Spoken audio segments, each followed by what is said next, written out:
राह संघर्ष की जो चलता है वो ही संसार को बदलता है। जिसने जीती है रातों से जंग, ए मेरे दोस्त सुबह सूर्य बनकर वही चमकता है। हेलो दोस्तों, स्वागत है हमारे YouTube channel Ram ji mathematics में। दोस्तों, जैसा कि मेरी लगातार सीआरपीएफ एएसआई हेड कांस्टेबल के लिए मैं डेली यहाँ पर 10 क्वेश्चन लाता हूँ और यहाँ पर आप लोगों की डिमांड पर मैंने यहाँ पर टॉपिक वाइज भी क्लास शुरू की है। मैंने टॉपिक वाइज क्लास के मैंने 2 वीडियो अभी तक अपलोड किए हैं। एक वीडियो मैंने फ्रैक्शन का अपलोड किया हुआ है, एक वीडियो मैंने और अपलोड किया है। अगर आप लोगों ने नहीं देखा है तो जाकर के देख लेना, क्योंकि यहाँ पर मैं उस लेवल से आपको पढ़ा रहा हूँ, उस लेवल से सब कुछ बता रहा हूँ, वो कंटेंट दे रहा हूँ जो आप लोग पेड कोर्स में बिल्कुल हज़ारों रुपए दे करके परचेस करते हो। मैं आपको यहाँ पर वो सब कुछ दे रहा हूँ यार, बिल्कुल फ्री ऑफ कॉस्ट दे रहा हूँ।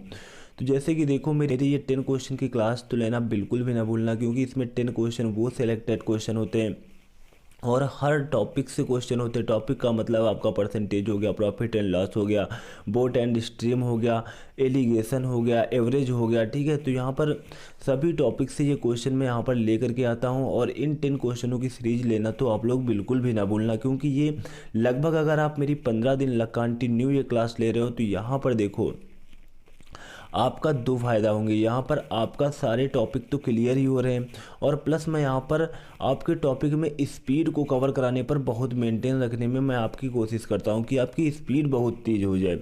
मेरा यहाँ पर उद्देश्य यही होता है। तो देखो, ज़्यादा बातें ना करते हुए आज की क्लास का मेरा यहाँ पर जो फर्स्ट क्वेश्चन दिया हुआ है, एक संख्या में 20% घटाने से 48 रह जाती है, उसे 70 बनाने के लिए संख्या को कितना प्रतिशत बढ़ाया जाए। अब इस क्वेश्चन को चाहो तो आप फ्रैक्शन से लगा सकते हो। तो यहाँ पर मैं दोनों तरीके बता दूंगा, जो आपको अच्छा लगे वो कवर कर लेना। जैसे कि देखो, एक संख्या में 20% घटाने से, अब इस क्वेश्चन का अगर 20% आप लिखोगे, 20% की फ्रैक्शन वैल्यू क्या होती है? 20% की फ्रैक्शन वैल्यू होती है मेरे दोस्त 1/5 होती है। 1/5 होती है फ्रैक्शन वैल्यू। अब यहाँ पर देखो, जो क्वेश्चन में लिखा हुआ है एक संख्या में 20% घटाने से, तो जो हमारी ये नीचे वाली संख्या होती है ये हमेशा 100% की वैल्यू होती है। ये कौन सी? 100% की। और जो यहाँ पर आपसे ऊपर लिखा हुआ है 20%, जो आपकी ये ऊपर वैल्यू आती है तो ये 20% ये वाली होती है। नीचे वाली वैल्यू पूरी 100% होती है और इस वैल्यू का 20% अगर निकालोगे तो एक ही आएगा। तो ये 100%, 100% का 20% ये। यहाँ पर देखो, बहुत ही प्यारा कंसेप्ट होता है कि आप लोग बिल्कुल डाउट में मत रहा करो। जैसे कि आपकी ये 5 है, अगर आप 5 का 20% निकालोगे तो एक ही आएगा। इसीलिए मैं कहता हूँ नीचे वाली वैल्यू 100% और ऊपर जो दिया हुआ है 20%, जो आप फ्रैक्शन का मान लिख रहे हो, तो ऊपर वाली जो वैल्यू यानी कि हमारा जो 1 है वो 20% का मान है। तो यहाँ पर देखो दिया हुआ एक संख्या में 20% घटाने से, तो हमारी संख्या कितनी है? 5 है, उसमें 20% का मान 1 घटाने पर 48 रह जाती है, ठीक है। तो यहाँ पर देखो हमारा 5 है और इसमें आप 1 घटाओगे तो कितनी रह जाती है? 48 रह जाती है। तो हमारे अकॉर्डिंग जो 4 बराबर आएगा, किसके बराबर आएगा? 48 के बराबर आएगा। तो यहाँ पर 1 किसके बराबर आ जाएगा? 4 एकम 4, 4 दूनी 8 हो जाएगा। अब यहाँ पर क्या दिया हुआ है? सबसे पहले तो हम संख्या निकाल लेंगे। संख्या क्या निकालेंगे? क्योंकि यहाँ पर हमें मान चाहिए 5 का, हमें मान चाहिए 1 बराबर 12 आ गया है, हमें मान चाहिए 5 का। 5 का मान निकाल लेंगे तो हमारी संख्या आ जाएगी। तो यहाँ पर कितना हो जाएगा? 5 से इसमें मल्टीप्लाई करा देंगे तो 12 पंचे कितना हो जाएगा? 60। ये हमारी क्या हो गई? संख्या हो गई। अब यहाँ पर लिखा हुआ है उसे 70 बनाने के लिए संख्या को कितना प्रतिशत बढ़ाया जाए। 70 बनाने के लिए, अब संख्या हमारी देखो कितनी है? 60, लेकिन कह रहे हैं उसे 70 बनाने के लिए। अब इसे हम अगर 70 बनाएंगे तो यहाँ पर देखो कितना बढ़ाना पड़ेगा? कितना बढ़ाना पड़ेगा? 10 बढ़ाना पड़ेगा। तो 10 बढ़ाना पड़ेगा, कितने प्रतिशत बढ़ाया जाए? अब परसेंटेज यहाँ पर वृद्धि आपसे पूछी जा रही है। मैं जब भी आपका परसेंटेज वृद्धि का क्वेश्चन आता है तो उसमें एक ही बात बताता हूँ। वो कौन सी बात है? कि इन वैल्यू, दोनों वैल्यू के बीच का अंतर, दोनों वैल्यू के बीच का अंतर कितना हो गया? 10। जिन दोनों वैल्यू की हम बात कर रहे हैं उन दो वैल्यू में हमेशा छोटी वैल्यू नीचे लेंगे। छोटी वैल्यू कौन सी है? 60 × 100 यहाँ पर देखो अब कितना आ जाएगा, यहाँ पर आ जाएगा हमारा 16 सही 2/3, 16 सही 2/3%। तो हमारा यहाँ पर आंसर हो जाएगा 16.66% विल बी राइट आंसर हो जाएगा। अब यहाँ पर देखो इस क्वेश्चन को मैं आपको थोड़ा सा बेसिक से भी बता दूँ, उसके बाद जो तरीका आपको अच्छा लगे वो कवर कर लेना। यहाँ पर थोड़ा सा मैं आपको इसका एक शॉर्ट तरीका बता देता हूँ बेसिक का, बाकी आप लोग आगे सॉल्व कर लेना। जैसे कि यहाँ पर देखो, एक संख्या में 20% घटाने से, एक संख्या में जैसे मैंने संख्या अपनी क्या मान ली, 100 मान ली, 20% घटाओगे कितनी बचेगी, 20% घटाओगे कितनी बचेगी, यहाँ पर 80 बचेगी, 48 रह जाती है। हमारे अकॉर्डिंग 80 बची है, क्वेश्चन के अकॉर्डिंग 48 बची हुई है। तो यहाँ पर देखो क्या होगा, क्या करोगे, 1 बराबर 48/80 करोगे, 1 बराबर 48/80 करोगे।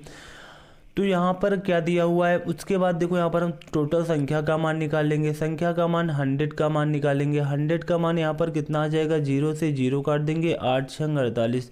यहाँ पर संख्या हमारी कितनी आ गई, देखो संख्या हमारी वही 60 आ गई कि नहीं आ गई।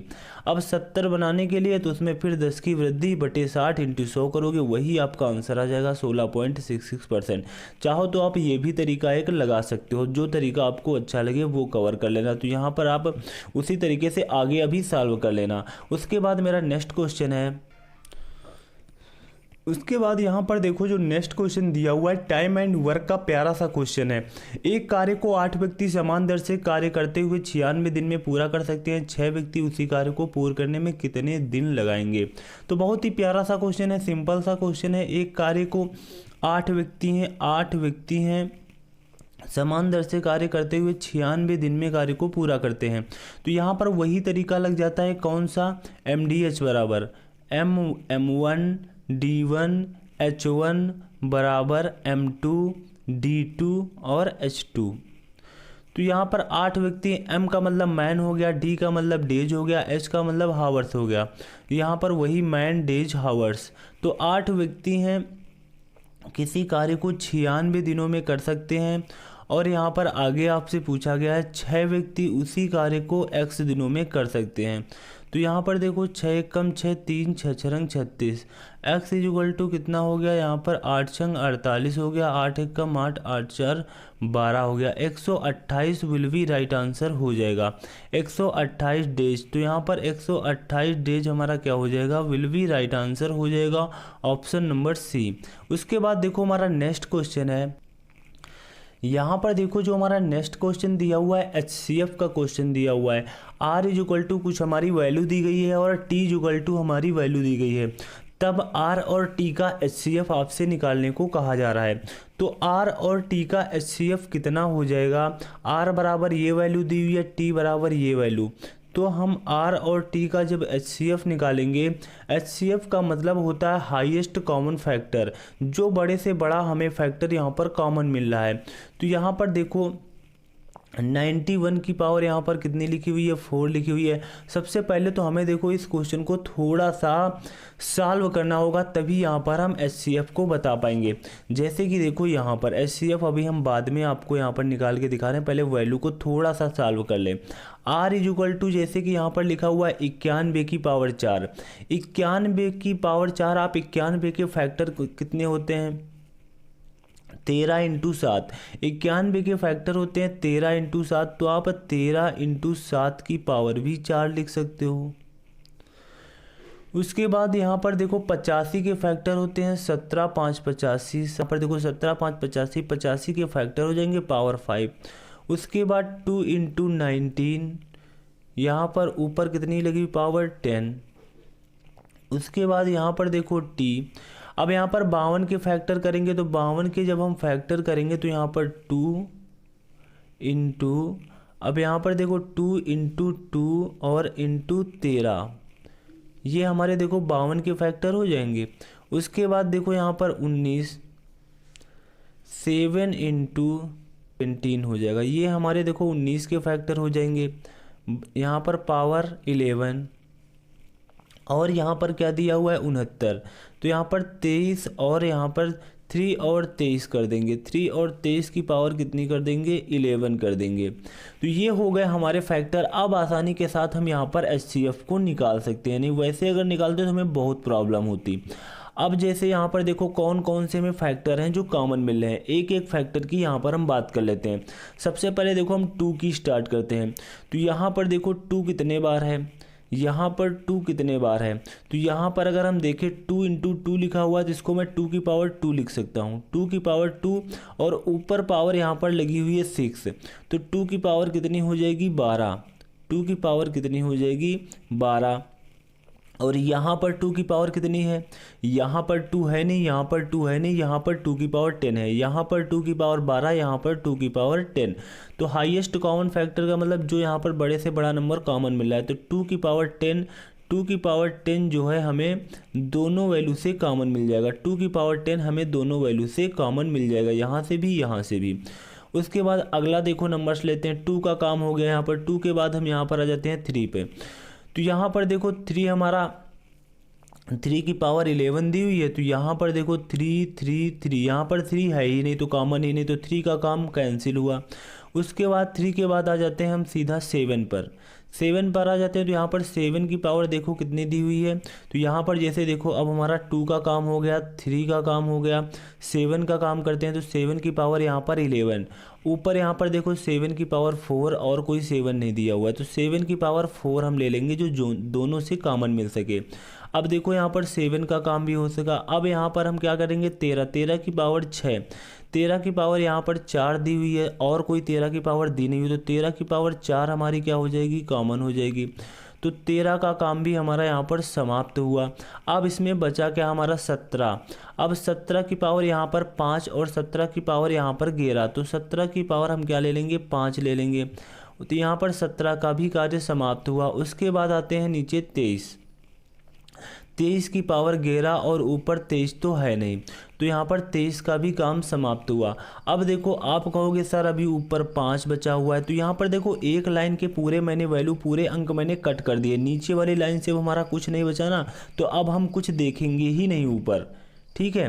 नीचे वाली लाइन से हमारा कुछ नहीं बचा, तो ऊपर हम अब देखेंगे ही नहीं, बस यही हमारा आंसर हो जाएगा, क्योंकि नीचे के सभी नंबर्स मैंने ढूंढ लिए हैं यहाँ पर देखो सब में, इसीलिए मैं यहाँ पर कट्टम लगाता गया था।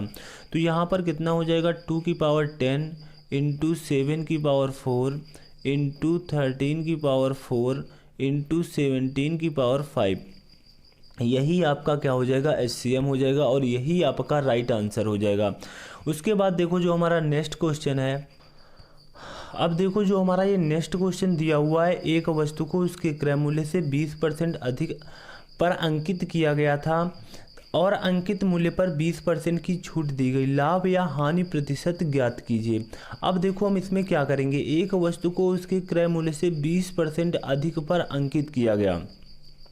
माना कि कोई वस्तु है, मैंने उसका 100 रुपये यहाँ पर क्या किया, क्रय मूल्य था 100 रुपये की, उसमें लागत आई, मैंने क्या किया उसमें 20% अधिक अंकित किया, तो कितना अंकित कर दिया 120 रुपये अंकित कर दिया।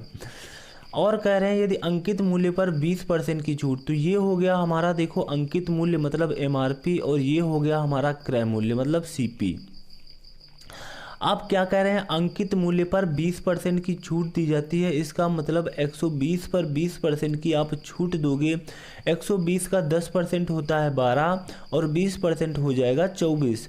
अब 120 में आप अगर 24 की छूट दोगे तो इसमें कितना बचेगा 96 बचेगा, 96 बचेगा। आपने 100 रुपये की खरीदी थी और 96 रुपये की बेच रहे हो, तो आपको क्या होगा, आपको होगा लॉस। लॉस कितने का होगा 4 का होगा, बटे आपका क्रय मूल्य इंटू 100। तो यहाँ पर आपको 4% की क्या हो गई, हानि हो गई, 4% की क्या हो गई, हानि हो गई। तो यही हमारा क्या हो जाएगा, राइट आंसर हो जाएगा।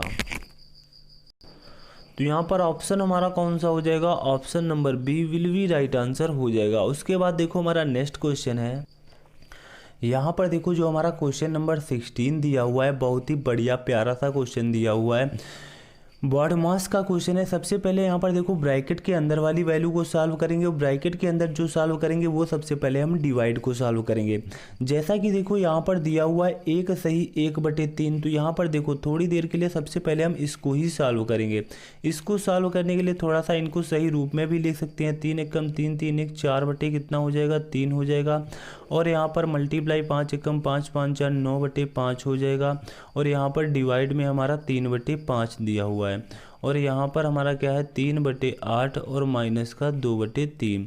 तो यहाँ पर देखो जब हम सॉल्व करेंगे तो 4/3 हो जाएगा इंटू हमारा 9/5 हो जाएगा इंटू हमारा 5/3 हो जाएगा। अब यहाँ पर देखो 5 से 5 कैंसिल हो गया हमारा, 3 त्रिक का 9 हो गया हमारा, 3 से 3 हो गया हमारा। तो यहाँ पर देखो कितना बचा 4 बचा और यहाँ पर 3/8 बचा। यहाँ पर माइनस का 2/3, 4 दूनी 8 हो जाएगा। यहाँ पर 3/2 और यहाँ पर माइनस का 2/3। यहाँ पर सॉल्व करेंगे नीचे 6 आ जाएगा, यहाँ पर 9, यहाँ पर 4, यहाँ पर कितना आ जाएगा 5/6 आ जाएगा। 5/6 विल बी राइट आंसर हो जाएगा। उसके बाद देखो हमारा नेक्स्ट क्वेश्चन है। यहाँ पर देखो जो हमारा नेक्स्ट क्वेश्चन दिया हुआ है परसेंटेज का प्यारा सा क्वेश्चन है। किसी संख्या का 1/3 96 हो तो उस संख्या का 67% क्या होगा। अब यहाँ पर कुछ भी क्वेश्चन में आपको नहीं समझ में आ रहा है, तुरंत x मान लो, तुरंत x मान लो। एक संख्या का 1/3 तो x का 1/3 कितना है 96 है। 96 है तो यहाँ पर x = क्या हो जाएगा 96 × 3। तो यहाँ पर हमारी वो संख्या निकल करके आ गई 96 × 3। तो उस संख्या का ये हमारी संख्या हो गई। तो इस संख्या का क्या पूछा जा रहा है 67%।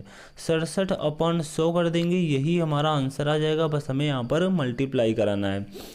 तो यहाँ पर कितना हो जाएगा 3 छंग 18 हो जाएगा, 9 त्रिक 27, 1 28 हो जाएगा। और यहाँ पर कितना हो जाएगा 67। 67 से मल्टीप्लाई कराएंगे तो 7 8 7 यहाँ पर कितना होता है 56, 8 7 56, 56 5 61 और 7 दूनी 14, 14 6 कितना हो जाएगा 20 हो जाएगा। उसके बाद 6 से कराएंगे 8 छंग 48, 8 छंग 48, 48 और 4 कितना होता है 52 होता है। और 6 दूनी 12, 5 कितना होता है 17 होता है। यहाँ पर देखो कितना आ जाएगा, 1 मिनट क्वेश्चन दिखाई नहीं दे पा रहा होगा। तो यहाँ पर देखो ऐड कर देंगे 6 और 9, यहाँ पर 2 7 2 9 और यहाँ पर 1। तो यहाँ पर कितना हो जाएगा 19 296। 2 अंक पर दशमलव लगा देंगे तो कितना आ जाएगा 192.96, 192.96। यही हमारा क्या हो जाएगा option number A will be right answer हो जाएगा। अब यहाँ पर देखो इस तरीके को, इस क्वेश्चन को मैंने x से बता दिया, लेकिन आप कहोगे सर x से तो हम नहीं लगाने वाले हैं। तो आप x से मत लगाइए, आपको फ्रैक्शन वाला तरीका अच्छा लगता है तो आप फ्रैक्शन वाला तरीका लगा लीजिए। तो यहाँ पर ऐसा क्वेश्चन में कोई दम नहीं, तो यहाँ पर मैं कोई विशेष तरीके बताऊँ। जैसे कि देखो एक तरीका मैं और बता दे रहा हूँ इस क्वेश्चन का। यदि किसी संख्या का 1/3, किसी संख्या का 1/3 96 है। 1/3 कैसे लिखेंगे, 1/3 इस तरीके से लिखेंगे, पर 1/3 कितना है 96 है। 1/3 मतलब ये हमारी नीचे वाली पूरी संख्या हो गई और इस संख्या का 1/3 1 हो गया। तो यहाँ पर 1 की वैल्यू कितनी दी हुई है 96, तो हमें 3 की वैल्यू निकालनी है। तो इसमें 3 से मल्टीप्लाई करा देंगे, 3 छंग 18 और यहाँ पर देखो वही आ गई 96 × 3, 3 छंग 18 और 9 त्रिक 27 से कितना हो जाएगा 28। अब देखो वही 288 आ गई नहीं आ गई। और यहाँ पर इस संख्या का 67% निकालना है तो 67/100 कर देंगे। वही सारी प्रक्रिया यहाँ पर भी करनी पड़ेगी। तो जो तरीका आपको अच्छा लगे, ना लगाना x से, इससे लगा लेना। तो यही हमारा क्या हो जाएगा राइट आंसर हो जाएगा 192.96। Option number C, option number यहाँ पर कौन सा है, option number A will be right answer हो जाएगा। उसके बाद देखो हमारा नेक्स्ट क्वेश्चन है। अब यहाँ पर देखो जो हमारा नेक्स्ट क्वेश्चन दिया हुआ है प्रॉफिट एंड लॉस का प्यारा सा क्वेश्चन दिया हुआ है। एक फल की दुकान में 40 सेब का क्रय मूल्य 30 सेब के विक्रय मूल्य के बराबर है। दुकानदार द्वारा अर्जित लाभ क्या है। तो अब इस क्वेश्चन में देखो हम क्या करेंगे, एक फल की दुकान है, प्रॉफिट एंड लॉस का क्वेश्चन है। ऐसे क्वेश्चन बहुत ही हलवा टाइप के होते हैं। अब देखो इसमें करना क्या है, एक फल की दुकान में 40 सेब का क्रय मूल्य 30 सेब के विक्रय मूल्य के बराबर है, तो दुकानदार का लाभ अर्जित। अब ऐसे क्वेश्चन में आप लोग बिल्कुल भी कुछ भी ना सोचा करो, बहुत ही अच्छा पॉइंट यहाँ पर मैं आपको बताऊंगा, जीवन भर के लिए आपका डाउट यहाँ से समाप्त हो जाएगा। जैसे कि यहाँ पर आपसे कहा जा रहा है 40 सेब का क्या है क्रय मूल्य, 40 सेब का हमारा क्या है सीपी कॉस्ट प्राइस, वो हमारा 30 सेब के SP के बराबर है। SP मतलब हमारा विक्रय मूल्य, विक्रय मूल्य के बराबर है। यहाँ पर से आप तुरंत CP और SP का रेशियो निकालोगे। क्या निकलेगा? यहाँ पर 3/4 निकलेगा। आपका CP 3 रुपये है, SP 4 रुपये। अब तो आपको लाभ हानि बिल्कुल ओरल ही दिखाई दे रहा है, नहीं दिखाई दे रहा है। देखो यहाँ पर एक लाइन ये वाली अगर आप बढ़ा लेते हो तो आपका डाउट समाप्त हो जाता है, आप 100% गर्व के साथ अपना आंसर लिख पाते हो। नहीं तो यहाँ पर बहुत सी आपको ट्रिक भी रटाई जाती हैं, ऐसे क्वेश्चनों में कोई मतलब नहीं है। बस एक लाइन इस तरीके से लिख लेना, रेशियो बना लेना, आपको साफ साफ दिखाई देगा कि CP क्या है, SP क्या है। तो यहाँ पर देखो हमारा लाभ हो रहा है, लाभ 1 का हो रहा है। कास्ट प्राइस हमारा CP कितना है, 3 है, इंटू 100 कर देंगे तो यहाँ पर हमारा आंसर कितना आ जाएगा, 33.33%। तो यहाँ पर option number B will be right answer हो जाएगा। उसके बाद देखो हमारा नेक्स्ट क्वेश्चन है। अब यहाँ पर देखो जो हमारा नेक्स्ट क्वेश्चन सरलीकरण का सिंपल सा क्वेश्चन दिया, तो इस क्वेश्चन में सिर्फ हमें कैलकुलेशन करना है और कुछ भी नहीं है। तो यहाँ पर देखो हम क्या करेंगे, 5 दूनी 10, 10 3 कितना होता है 13, 13/5 हो जाएगा। और यहाँ पर 26 से कम 26, 26 और यहाँ पर 35, 45, 45 बटे यहाँ पर कितना हो जाएगा 26 हो जाएगा। यहाँ पर 36, 18, 2 20 बटे कितना हो जाएगा 3 हो जाएगा। इनको सॉल्व कर लेंगे तो यहाँ पर 13 दूना यहाँ पर 26 हो जाएगा। और यहाँ पर 5 दूनी 10, 10 दूना कितना हो जाएगा 20 हो जाएगा। यहाँ पर देखो 3 से काटेंगे तो कितना आ जाएगा 15 आ जाएगा। और 15 दूनी कितना हो जाएगा 30 हो जाएगा। Option number D will be right answer हो जाएगा। Option number D will be right answer हो जाएगा। उसके बाद देखो जो हमारा नेक्स्ट क्वेश्चन है, यहाँ पर देखो आज की क्लास का मेरा ये लास्ट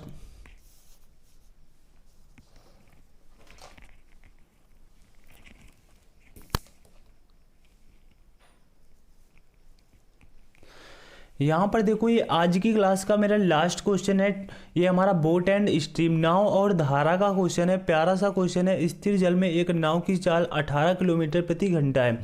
स्थिर जल में जो हमारी नाव की चाल है वो 18 किलोमीटर प्रति घंटा है। यदि धारा की चाल 4 किलोमीटर प्रति घंटा है, नाव द्वारा धारा के अनुकूल 44 किलोमीटर की दूरी तय करने में कितना समय लगेगा। तो यहाँ पर देखो धारा की चाल दी हुई है। धारा की चाल कितनी है 4 किलोमीटर प्रति घंटा है। नाव द्वारा धारा के अनुकूल 44 किलोमीटर की दूरी तय करने में, नाव द्वारा धारा के अनुकूल, अब धारा के अनुकूल का मतलब होता है धारा की दिशा में।